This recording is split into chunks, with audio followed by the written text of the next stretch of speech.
लो भाईजान, अज मैं उन्होंने लोगों वास्ते सोहनी जी गड्डी लैके आया जेड़े आते हैं भाई यार साढ़े कोल पैसे बड़े थोड़े न ते गड्डी साढ़े कोल जापानी होनी चाहिए। ये ज़रा गड्डी चेक करो और तुसा यकीन करो खुश हो वैसो भाईजान। ये राकट गड्डी है, राकट। ये राकट गड्डी है। इसनूं तुसा यूरो बनाओ, 7D बनाओ, FG बनाओ, FM जो मर्जी तुसा बनावना चाहते वे ये मुनासिब रेट च गड्डी तुसा जेड़ा भी तुहाडा दिल करदा है ये बन सकदी है। इस गड्डी दा मुकम्मल हाल हवाल कीता मैं सारा ही, मैं अदा के टोटल मैं हाल हवाल कीता है और इसके मालिक ने टोटल कमाई शमाई ये वो टोटल मैं कीती है। मैं मुकम्मल वीडियो बनाई है, तुसा मुकम्मल अगर वीडियो देख सो तो यकीन करो दिल खुश हो वैसी वीडियो मुकम्मल लिठी करो। बिस्मिल्लाहिर्रहमानिर्रहीम। सुल्तान मोटर में खुशामदीद। उम्मीद करना कि भाई तुसा ठीक हो। मैं भी अल्हम्दुलिल्लाह ठीक हाँ। भाई जाना काफी दोस्तों के सवाल हैं कि यार ये राकट गड्डी जी है ना ये कैबन में भी है या नहीं है। मैं तो गुजर रहा सी ते मेरे सामने ना ये राकट गड्डी आई है। ये जरा कैमरामैन गड्डी का थोड़ा रिव्यू करा दो। ये भाईजान ये जैनवन राकट है। इस दे नाल उस्ताद भी नाल ने जेड़े गड्डी दे मालिक ने। असां मुकम्मल इस गड्डी दा हाल वाल करसूं और तुहानू दसांगे कि इसदे इंजन केड़ा है, हिस्से केड़े ने। इसनू मॉडिफाइड भी कीता है, मतलब है थोड़ी इस दे विच चेंजिंग है, हिस्सियां भी है और जो जो इसदे विच चेंजिंग आई है मैं मुकम्मल हाल वाल करसा। अस्सलाम वालेकुम। वालेकुम सलाम। सर जी की हाल है? ठीक हो? शुक्र अल्लाह पाक।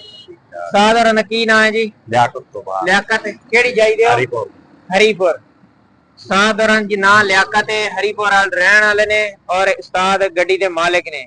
उस्ताद जी ये गड्डी केड़ा मॉडल है? 83 मॉडल है। 83 मॉडल। ए जेनवन एनजी आई सी या जिस तरह इधर कैमरामैन थोड़ा पीछे हो के ना इस साइड दे इस गड्डियां इन्हां नूं विखाओ के जड़ियां ये राकटां खलोतियां ने।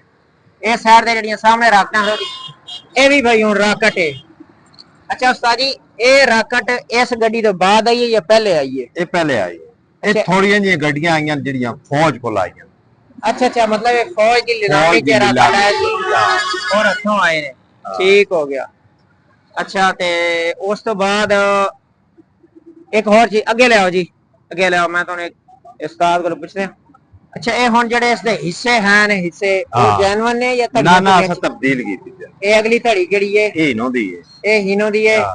अच्छा इसदी अगली धड़ी जड़ी है ना वो हीनो दी है क्योंकि ये गड्डी चलदी है वजन ते ये हरीपुर मनसेरा उतले इलाके कश्मीर जाने हैं, कश्मीर सकरदू जाने हैं, मतलब जिथे कोई भी नहीं जाना हां उथे जाती उथे ए जांदी है। कितना वजन पादे उस्ताद जी? इस पे 14-15 टन। हां। गेयर दा केड़ा है? मर्सिडीज दा गेयर है। एफटीआर दी ट्यूब पीछे एफटीआर दी भाई सीजो दी ट्यूब है। मर्सिडीज दा गेयर लगा हुआ है। जेन्युइन इसदा जेड़ा है इंजन जेन्युइन ही है। राकट वाला जेड़ा ऐसे भी इस तरह राकट दे सी अस आप चेंज नहीं ठीक है वो सही है क्योंकि इना दी उतरे इलाके थोड़ी ब्रेक घट आंदी है क्यों उस्ताद और चलदे ने उतरे इलाके दे विच इना दी ब्रेक घट आंदी है। इस वे तो उस्ताद ने फिर इहदे हिस्से उसे जेड़े है ने चेंज कराए ने। और उस्ताद जी ये किन्ने दी लई सी गड्डी? 5 लाख की उस टाइम में 5 लाख। हां ये होनी लई तकरीबन साल एक होया। 5 लाख दी लई सी। उस 5 लाख दी ऐसे हालत च लई सी या तो बाद ऐसी हालत है। टायर लाइन सिर्फ टायर लाए ने बाकी सारा। चलो माशाल्लाह। अच्छा इसदा तुसी अगर एक अंदाजा ला लो कितने तुसी इसदे जो महीना कमा रहे हो? अल्लाह दा शुक्र है। फिर भी थोड़ा ये जड़ी ये मैं ਤੁਹਾਡਾ वीडियो बनाने दा मकसद पता की है? काफी दोस्त है जेड़े नवे ने यार उन्हां कोल पैसे नहीं है, कमजोर ने, वो कहते हैं चलो यार माड़ी चंगी को राकट ले लिए। और राकट जिस टाइम ये राकट वेच देन ना मुल्तान हो गया अगे चले जाओ कुशाब इत्थे दे लोग काफी शुदाई ने कि जेड़े पक्के राकट रख राकट हुण एक बंदा है नवा उसनू पता ही नहीं है कि राकट की है। वो कहते ने चलो यार साडी गड्डी अगर असी हीनो नहीं ले सकते ना थोड़ी है माशाल्लाह हीनो विच ही मस्जिद हीनो विच भी चलती है, मस्जिद विच भी चलती है, राकट विच। अच्छा कितने काम कर हां तो इंजन चेंज करता तो कोई मुश्किल नहीं होता फिर। लेकिन असल ए आई कुछ गड्डियां जेडी फौज गलवाइयां ने वो राकट ही है। राकट ही है। इस दा तुसी थोड़े साडे दोस्तां नु दस दियो कि कितना कमा रहे हो? ये अलग करता है महीने दा लाख रुपए दे आराम नाल, मतलब खर्चा तो हर चीज कट कुट के गड्डी ਲੱਖ ਰੁਪਇਆ ਜੀ ਆਰਾਮ ਨਾਲ ਕਮਾ ਰਹੇ। ਹੁਣ ਜਿਹੜੇ ਦੁਬਈ ਸਾਊਦੀਆ ਸਾਡੇ ਦੋਸਤ ਆਇਆ ਸੀ ਨਾ, ਉਹ ਕਹਿ ਰਹੇ ਸੀ ਕਿ ਯਾਰ ਇਹ ਰਾਕਟ ਗੱਡੀ ਕੋਈ ਹੋਰ ਹਿੱਸਿਆਂ 'ਚ ਵੀ ਆ, 10 ਵੀਲਰ 'ਚ ਵੀ। ਇਹ ਹੁਣ ਮੈਂ ਤੁਹਾਨੂੰ ਵਿਖਾ ਦਿੱਤੀ ਹੈ।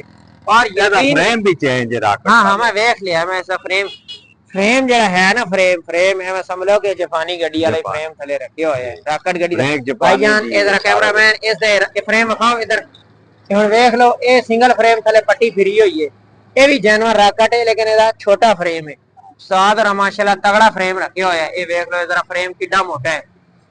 हर चीज मैं कहना कि गड्डी तुसी तसल्ली आ रही बनाई है, इस तरह नहीं कि मतलब मैं गुजरिया सी। मैं यकीन करो कि मैं एक बार गड्डी रोक के वेख्या, फिर मैं उस्ताद नाल मिले, अल्लाह पाक इन्हू खुश रखे। ये तुहानू दस रहे खर्चा कितना का है, की एवरेज आ रही है डीजल दी? मतलब एवरेज लीटर दा 5 किलोमीटर 5-6 मतलब एवरेज भी इसदी ठीक है। बाकी सारी सारे लव यू हो गया। और मेहरबानी, बहुत शुक्रिया। अल्लाह पाक ने जज़ा खैर दे साडे नाल तावन कीता। और अल्लाह ताला इस गड्डी दी हमेशा सलामती रखे। खुश रहो।